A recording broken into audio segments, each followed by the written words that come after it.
handog na zenune simbiba mapuna nahagpu kaya da nung siba simbiba mapuna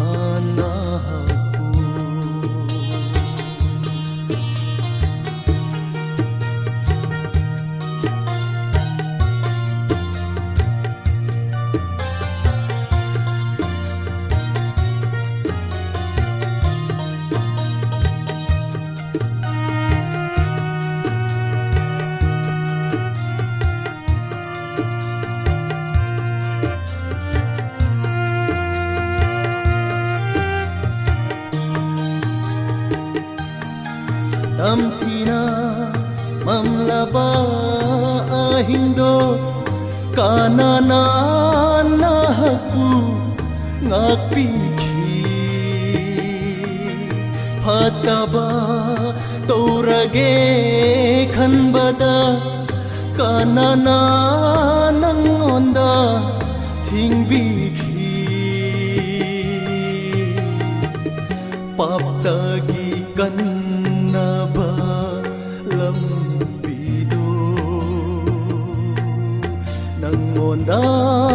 kanana pibiki paptagi kanaba lambido nangonda kanana pibiki handog na zenune simbiba mapuna nahagpu kaya da nung siba simbiba mapuna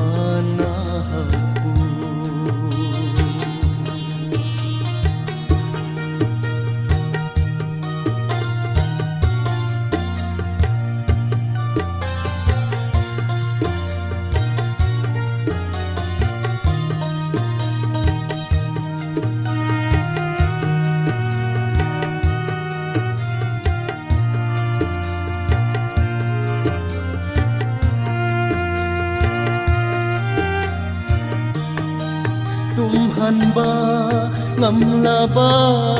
mainine asingba atumba mapuse amotpa taibang se zingduna tumina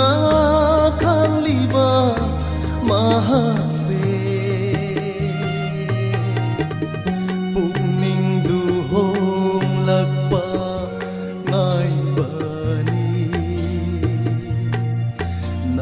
nang sibado pamuna pugning duhong lagpa ngay bani nahag na sibado pamuna amoy do handog na